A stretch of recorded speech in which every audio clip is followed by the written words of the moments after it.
This is The Unhappy Millionaire, where entrepreneurs and other top performers discover how to go beyond the bank balance to create thriving, joyful lives. For more, visit theunhappymillionaire.com. Now, on to the show. So Tal, I recently had lunch with a Republican politician, and the topic of Ayn Rand came up. And his view is that the major thing that Ayn Rand got wrong was that businessmen were good. And the reality, he said, is no, most of them are going to lie, cheat, steal, cut corners to make a buck. And the first thing I pointed out was Ayn Rand was never under any illusion that every businessman was good, and many of her greatest villains were businessmen as well as her heroes. But her view is that business is an activity, creating wealth, creating products, creating services. That is good. And insofar as you're doing that, insofar as you're engaged in the role of building things, that's something that's morally admirable. But the more interesting assumption to me was his underlying assumption that lying, cheating, cutting corners actually does lead to success. That is what allows people to profit. And so I thought it would be worthwhile delving into the question, do businessmen have to choose between honesty and success? And do all of us have to choose between honesty and success?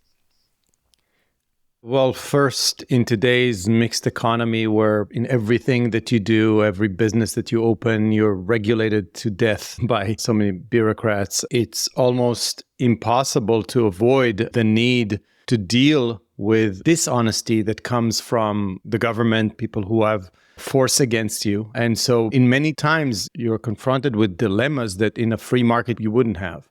So first, it's much, much harder today to do business in a way that you say, it just makes sense. This is how I want to do it.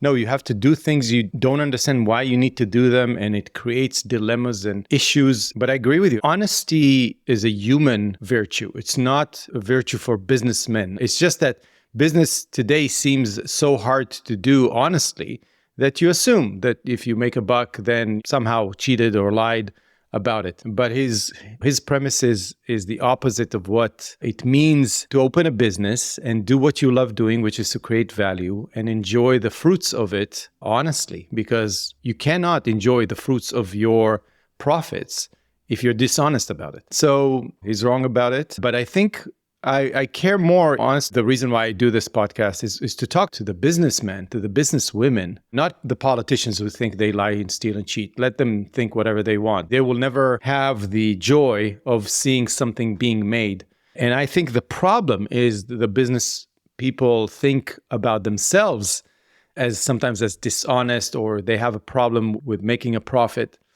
And also, I want to talk to the people who think about, can I make a quick buck by bending things here and there, cutting corners and so on, and what it means to make $1 million, we're talking about millionaires here, dishonestly, which I call it like how they do an ablation of nerves in the back so your back won't hurt. It's like burning the nerves of your ability to enjoy anything that you actually create.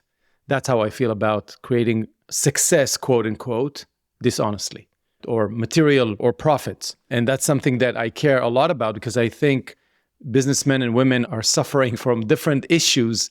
First, feeling guilty, even if they're honest, and sometimes thinking that it's okay to make a buck dishonestly, and who cares? I can forget about it tomorrow. Yes, maybe the place to start then is you said something that I 100% agree with, that honesty is a human virtue. It's all of us, and all of us face this question of honest or not, or honesty versus success. And indeed, I think the way we're typically taught to think about honesty and telling the truth is that it is a sacrifice, but it's a sacrifice that's worth making. Mm-hmm. Your life won't be better off, but it's the right thing to do. But I think about it very differently. My view is that success, and on this show, by success, we mean happiness, as well as all the prosperity that you can earn by doing something you love. But success comes fundamentally from being able to navigate reality effectively. Mm-hmm. And dishonesty is a form of irrationality. It's a form of blinding yourself to the facts. And that makes you highly incapable of navigating reality effectively. Dishonesty is pretending the facts are different than they are. But that does not actually change the facts. And so what you end up doing in the most fundamental, in the deepest terms, is that you're going to war with reality.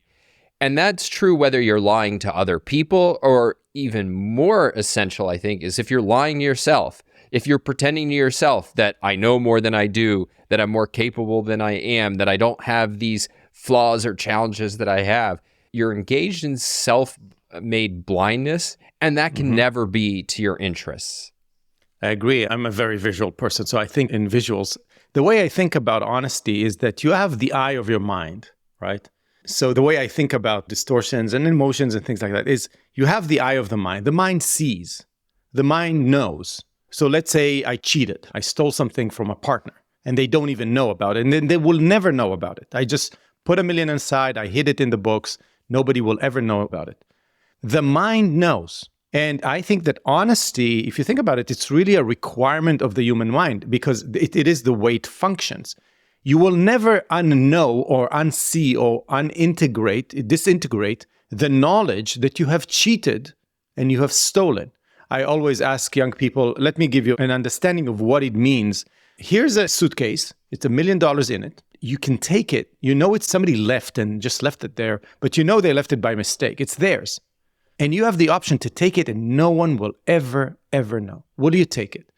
And they stare at you with this confused look. Some of them say yes, and some of them say no, and they don't know why. And the principle that they fail to understand is that the eye of the mind, whatever you want to call it, will never forget that you are a thief in this case. You have stolen something and you will never be able to disintegrate that. And like I said, it's like cutting the nerves on your ability to enjoy anything deeply from those $1 million. Whatever you would do with them will not give you the deep satisfaction of, I am a good person. I am manifesting, expressing my humanity by creating my vision into the world honestly. You are disconnecting the two things that are the pillars of your happiness, the cause and effect that you need to see in reality to extract the happiness. So don't cheat and don't lie, because in a way you're ablating the nerves of the happiness of anything. And I've seen it.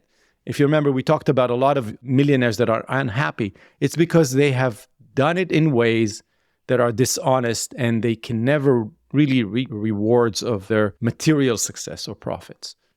You talk about the eye of the mind. I always think about it as lies create ghosts and they haunt you. And I mean it in a specific sense. I remember in high school, I probably went to some party I shouldn't have gone to, whatever. And so I lied to my parents. And I just remember for the next few weeks, every time I saw them talking, I'm riddled with anxiety. Are they talking? Did they figure out what I did? And am I going to get in trouble? And imagine a serial liar. They go through life like that. And if you think about happiness, as we've talked about this idea of non-contradictory joy, where you aren't experiencing any fundamental conflicts within yourself or with you versus the world. What dishonesty does is it throws you into conflict. It throws you into conflict.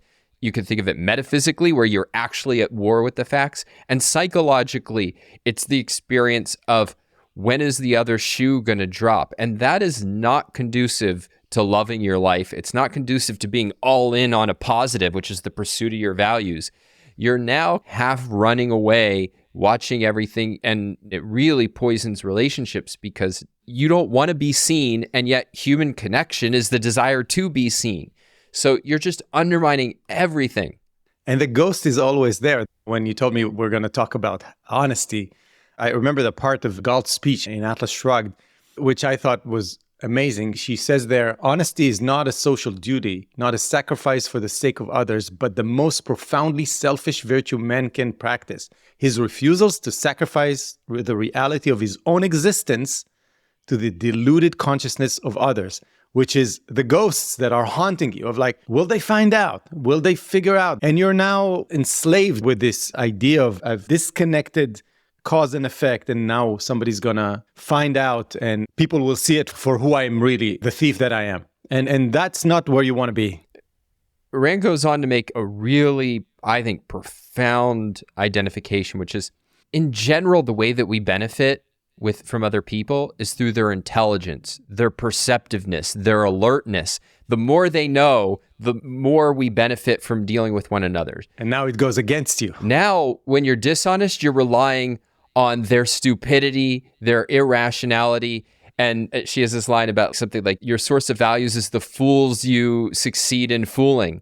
And so just from every measure, that's not the position you want to be in. You want to benefit from other people's rationality and your own rationality. And I think that this translates into business too. One of the things we've talked about, that show, Kitchen Nightmares, where a lot of these businesses go out of business because they refuse to confront, yeah, my food's not very good, my location sucks, my marketing sucks. And that is an issue of honesty. It's an issue of not pretending that the facts are other than they are. And now you might ask, can't you ever profit through dishonesty? Well, you named one case where you definitely can. In a mixed economy, you can go out there and use government favors to smash your competitors, and you can do all sorts of what Ayn Rand called pool peddling, but it's all kinds of political manipulations and so on. Setting that to the side, if we're talking about actually producing, can lies help you profit? Yeah, in the short term, they can help you get money, right? They can't help you get happiness, but in the short term, they can help you get money. But long term, I think the case is really clear cut that no, you can't thrive that way. And I think of the case of Bernie Madoff, who I've written quite a bit about over the years. Here's somebody who succeeded for a long time in lying about the fact that he was making these investments that were paying off wonderfully. One of the reasons he was able to succeed, by the way, is that he was involved with regulators and had a certain standing as somebody who had been involved in regulating people in the financial world. So how could somebody in bed with regulators be themselves dishonest? But in any case, he was eventually caught, right? And it's not just the fact that he was caught. In interviews that he gave after he was caught, what does he say? Does he say, oh man, I was living at large, it was so awesome, but now I guess I got caught and that sucks? No, he said it was a nightmare. I was miserable the entire time, looking over my shoulder the entire time, and actually it's a relief to get caught because he no longer has that pressure of living, not even living a life. I mean, this is one of the things that I've found when you're honest in a case where it's emotionally hard to be honest, you feel more alive. You feel more real. And somebody who's building their life around dishonesty, you lose the living of your life in a really deep, profound, sad sense. There's a deeper point about tension. So let's say you have two options. One is to cut the corner, make it really easy, or take the long way and the hard way and the honest way of making a profit. That tension is an opportunity that I don't understand. Some people see it as like something to be avoided. When I see tension in front of me, I grab it with two hands because I know this is fuel for my self-esteem. If I can get over a challenge, if I can do it the right way, the hard way, sometimes the long way, then I see it as an opportunity. And I think the mistake is people think that the happiness comes from what comes after the journey, the reward, the profit. And if you really understood that the path to the profit, the path to the success is what is the source of your happiness, then you would take the path that is actually has more tension in it because it will fuel your self-esteem in a higher octane of a fuel.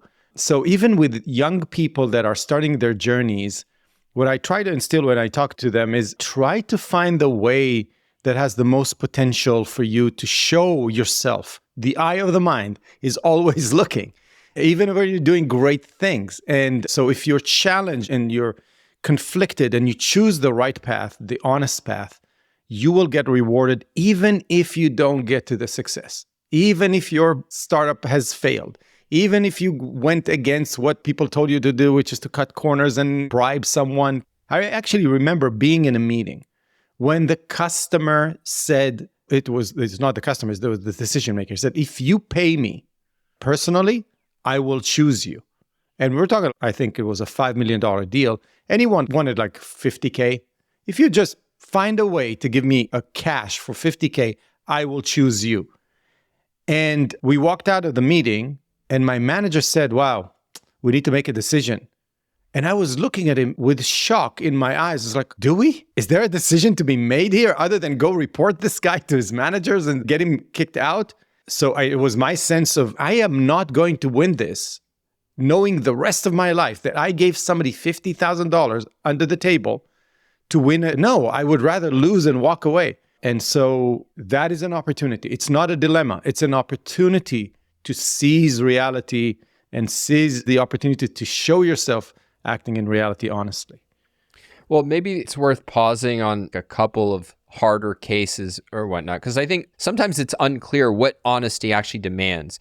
So, for instance, if you're in a negotiation, I think there's tough questions about what do I actually owe the other person in terms of being forthright about? What is legitimate to hold back as leverage? I think it's honesty, I don't think means that you have to tell everyone everything.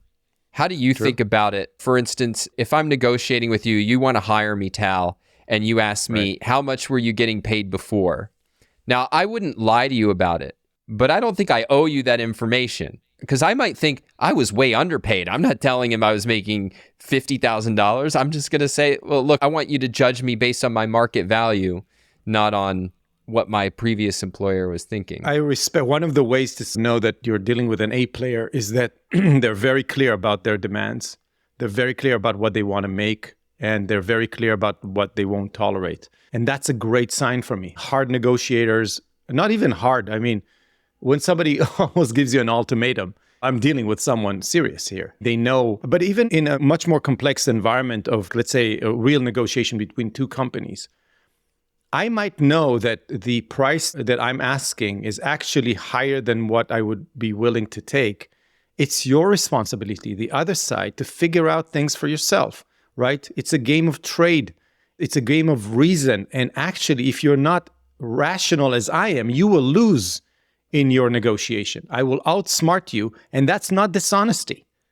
That is the game itself. That's what it's honestly, rationally honest. And so if I know that selling you this pen I hold in my hand for $1, right, is going to yield 43% margin, and I'm okay with a 27% margin. But if you don't know that, and you didn't do the homework of what other competitors are holding, and you haven't looked at my bill of materials and try to reverse engineer how much it actually costs me, your problem.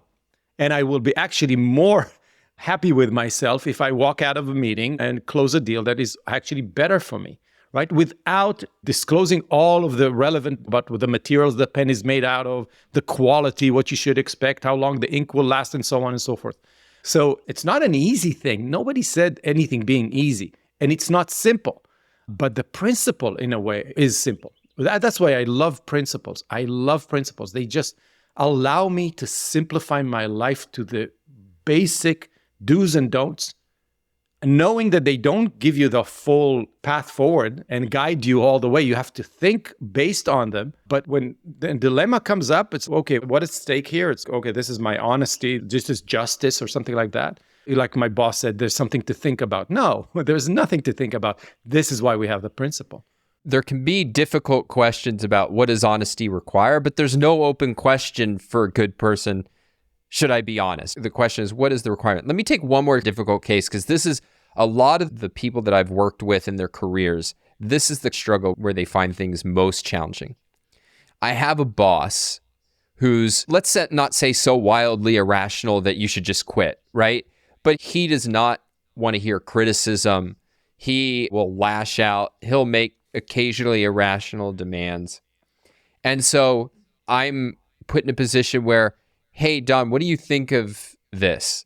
And I know that if I tell him my view of this is not a good plan or not a good hire, that I'm not going to gain anything. I'm going to be punished because I'm not a team player by his book.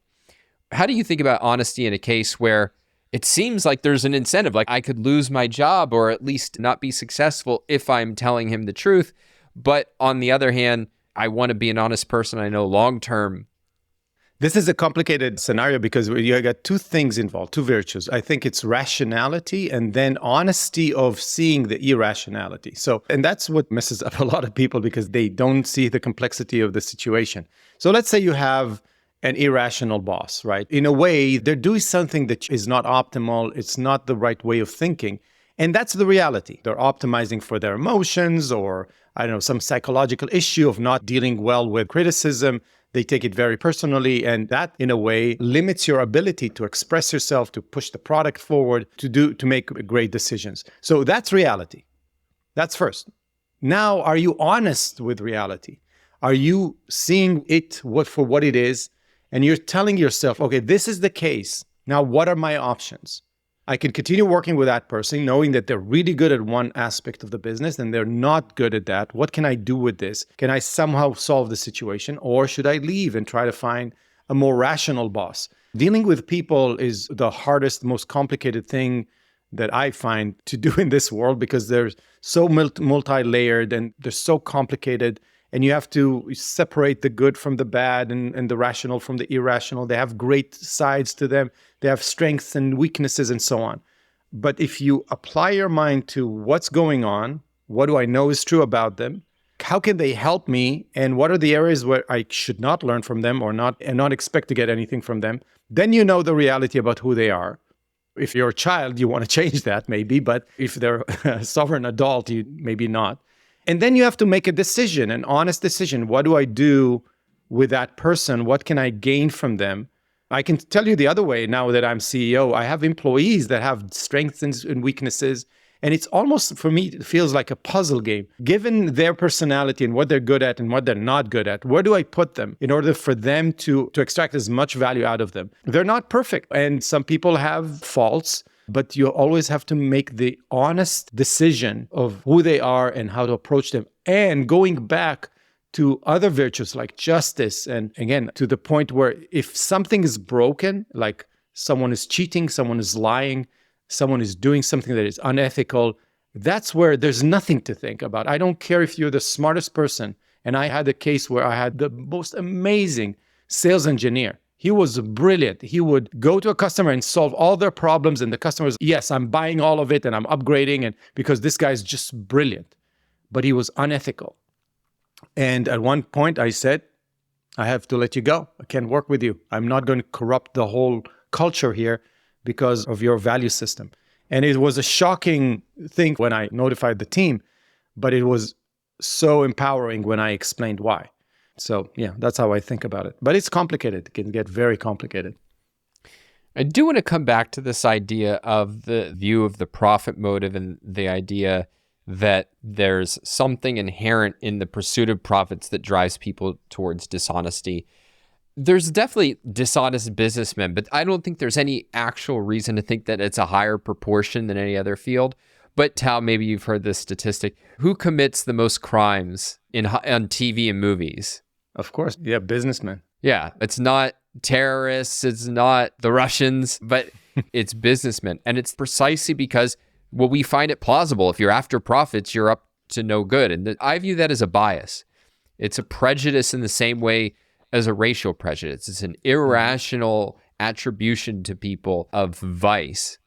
And I think it represents a real lack of understanding of what actually what the profit motive is. They think it's about a raw physical outcome, money, or maybe money, social status, power. That's like the Hollywood image of a businessman and of a villain. And I saw recently a video of Mark Zuckerberg of Facebook talking about the movie that was made about his life, The Social Network. And there what you get is the idea of his driving motive in building Facebook was to get into fancy Hollywood parties or something like that. And he was amused by that. And he said, what Hollywood can't understand is the fact of people building things because they love building things. And I think if you get that that's what the profit motive is, I like prospering by building cool things and solving interesting puzzles, then there's no reason to think that that's going to draw you towards dishonesty. How is pretending the facts are other than they are helping you build something? It very clearly isn't. The mentality of everything good has a catch in it. It's a malevolent universe premise that I see with a lot of people. It's like, if something's good, there has to be a catch. Where's the ugliness behind? And the same goes with the attitude towards business. It's like, you can't be honest and productive and create billions, and something's wrong here. And I think deeply it comes from moralities that success really and hate. One thing that I remember I heard in the lectures, like every dollar note in your pocket is a thank you letter from someone. And I thought about it for a second and I said, wow, that means that the billionaires have billions of thank you notes. I have millions, maybe somebody else has 1,000 of them. And somebody else owes thank you notes to someone else, right? And what is the thank you note for? It's for you creating value in the world that improved my life more than what I had to pay for it, right? So thank you. You made my life better by creating something. And what I love about Rand's view of businessmen, of creation, of profit, and of course, for life in general and happiness, is that she says there are no contradictions. Everything could be amazing. And when she says happiness is that state of non-contradictory joy, I know what she means. Everything could be amazing in your life. You can be making what you love. You can shoot rockets to the sky and try to colonize Mars. You could be an honest man. You can have a wonderful romantic relationship. The world is your oyster and you love every minute of living in your own skin. Don't think that you need to do something bad in order to get the good. No, you don't need to put any poison in your water to do better. So stay honest. Stay honest. I love that. You don't need to put poison in your water. Okay, I'm going to give my takeaways from this show, Tal, and I'll give you the last word. So I think that success and happiness depend on a commitment to honesty. That's the only path to getting what you want. My second takeaway is that dishonesty can lead to profits or superficial success in the short run, but in the long run, character is destiny and virtue is destiny. And then I would put it as the joy of productive work doesn't come from money per se, but profiting through building. What say you? The path itself. Honesty is seeing reality for what it is. Don't underestimate the eye of the mind that knows. And Rand always says, if you think there is a God watching you 24/7, it does exist. It's not God. It's you watching yourself. So pay close attention and respect yourself to know that if you're going to do something dishonest, you will carry this forever. And it's going to be a scar in your self-esteem. So don't cut yourself. Don't cut your ability to be happy. Enjoy the challenging journey. Even people that are so frustrated with today's business environment and all the regulation, I always say, it is what it is. This is reality. Now deal with it. Let's figure out how to take the right way. And maybe we're talking about, let's say, accreditation of a university right now. It might take us 5 years, 10 years. It might cost us millions of dollars. But if that's what we need to do, maybe that's what we need to do. So don't cut corners. Embrace the challenge. Go with it. Stay true to your virtues and derive the self-esteem of knowing that you're the person who is trying, not always succeeding, but trying to do it the right way for your own selfish profit, which is eventually happiness. I'm Don Watkins. He's Tal Safani, and this has been The Unhappy Millionaire. Ready to take the next step in your journey? Visit theunhappymillionaire.com, where you can find powerful resources for building a life that you love and details on how you can work with Tal and me.